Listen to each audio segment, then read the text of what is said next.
Prestigjioza italiane La Repubblica I ka kushtuar një artikull të veçantë një fenomeni shqetësues që po ndodh në Shqipëri. Sipas artikullit, ndryshimet klimatike, erozioni dhe ndërtimi I egër po vrasin natyrën.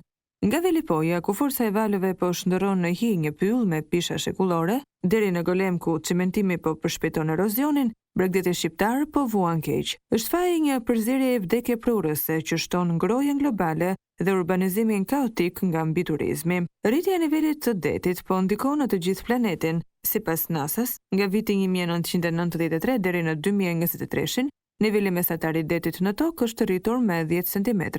Në Shqipëri, përhapja e hoteleve, restoranteve dhe bareve në plazh po shkakton pasoja edhe në natyrë. Nga 273 kilometra vijë bregdetare që laget nga deti Adriatik, 154 kilometra janë të prekura nga erozioni, deklaron Besiana Shehu, një specialiste e planifikimit urban për Agence France Presse. Në Velipoj, në veriun e largët të vendit, deti I përparon me më shumë se 5 metra çdo vit dhe futet më shumë se 200 metra në pyll, duke kërcënuar një ekosistem të tërë që nuk mund të mbjetojë në ujë të kripur. Edhe ishulli Franz Josef në krykderdhjen e lumit Buna ekziston ende në guida turistike dhe në harta, por që nga viti 2012 ai është zhdukur, pasi është gëlltitur nga deti. I emërtuar nga hartografët austriak në vitin 1870 për nder të ish perëndorit, ishulli ishte rezultati I depozitave pjellore aluviale.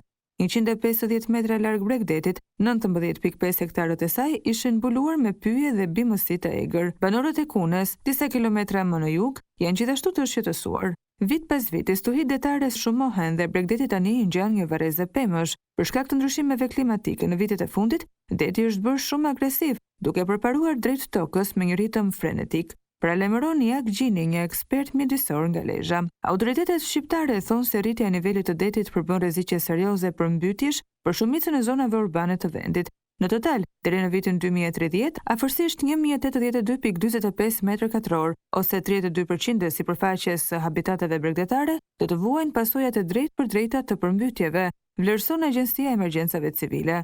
Në Golem, 49 km në jug perëndim të Tiranës, pronarët e hoteleve janë të shqetësuar për indiferencën e autoriteteve për të gjetur zgjidhje dhe për të ndaluar urbanizimin e pakontrolluar të bregdetit. Deti mezi pret që autoritetet të zgjohen, ankohet Edvin Dule, menaxheri I një hoteli.